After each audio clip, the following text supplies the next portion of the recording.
I'm coming to the fact on why I'm showing you these dance clips. Maybe you are wondering I'm kind of a dance freak guy. But let me tell you, I've never been the kind of person who dances in public. No, not even in a concert or a friend's wedding. It's not that I have not tried. I tried, but I've not enjoyed it. I'm an introvert, and more than that, I'm shy. The idea of dancing where people could see me, not for me. But something changed recently, and I would love to share this with you. So recently I've been to Rishikesh, and after a long day's journey, in the evening I was at the Triveni Ghat to attend the Ganga Aarti. If you don't know, every day during the Ganga Aarti and after the Ganga Aarti, there's Kirtan and Bhajan where people gather.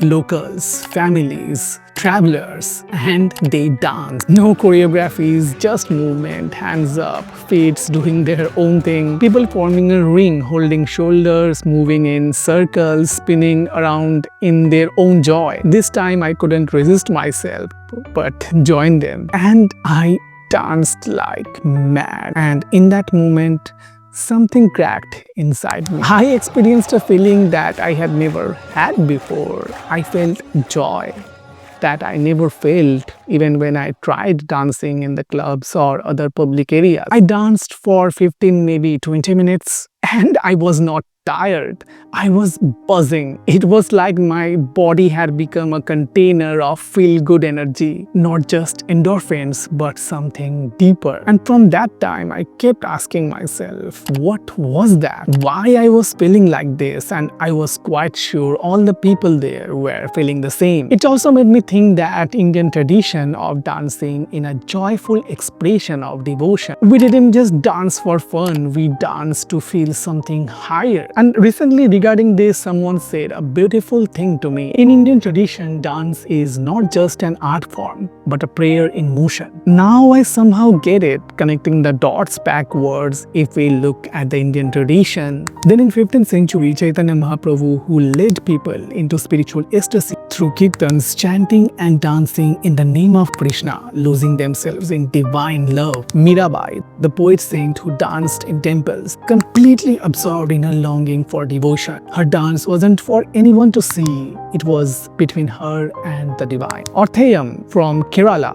a ritual where dancers become a deity. Movements aren't just symbolic, they are sacred. The Sufi whirling too, spinning into trance, whirling not for just performance, but to dissolve the ego and merge with the higher power. Even in modern times, Osho, who believed dance could break the mental walls we build, his meditation often started with free movement to shake off thoughts and become present. And even more recently, I saw a podcast of Satyaji, a mystic whose words I always love. He said, You see, you have to attack your problems not psychologically but energetically. Shake your body. So first step you shake, that is Durga, the core energy, Kundalini, the first two chakras. You activate them. You will feel going mad. Then second step, Lakshmi, express and dance. It was a very interesting conversation. I'll link that podcast below if you really want to check it out. And this just isn't only mystical talk, science backs it up. It says when we dance, especially in rhythm, in groups, our brains releases dopamine, oxytocin, endorphins, stress fades, joy rises. Studies showed that spiritual dances like kirtans or thayam can create an altered state of consciousness. The body moves, the mind opens, and something shifts. Even group movements align brainwaves, the sense of connection of unity. The body responds, the mind responds, and you feel something unreal. And even it's therapeutic also. An experiment was done in science called dance movement therapy, DMT, which was used to treat issues like trauma and anxiety. In a large sample study, 89.4% of participants with chronic pain reported improvements in pain management through DMT session. In Indian tradition, we also talk about prana, the life energy. So dancing, especially with devotion, is said to clear blockages. Rhythmic movement opens the body's energy channels, and the sound chanting vibration enhances that prana inside us. So just keep on shaking. And once energy is awake, then next step you bring it to the expression. Because energy wants expression, not want ejaculation. So you start to dance and express. It will open your creativity. And once you have expressed, third step, You sit down, become absolutely still. Now energy, body is still, your energy is moving inside.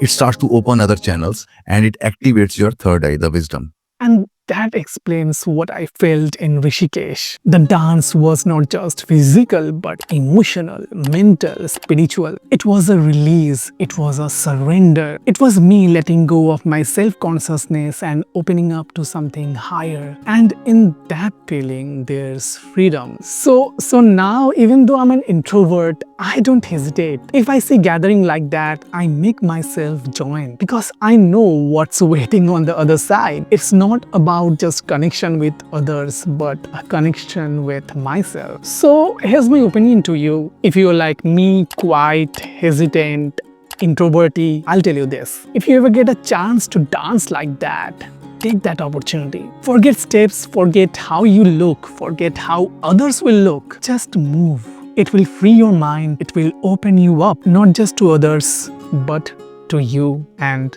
that's all. That's what I wanted to say.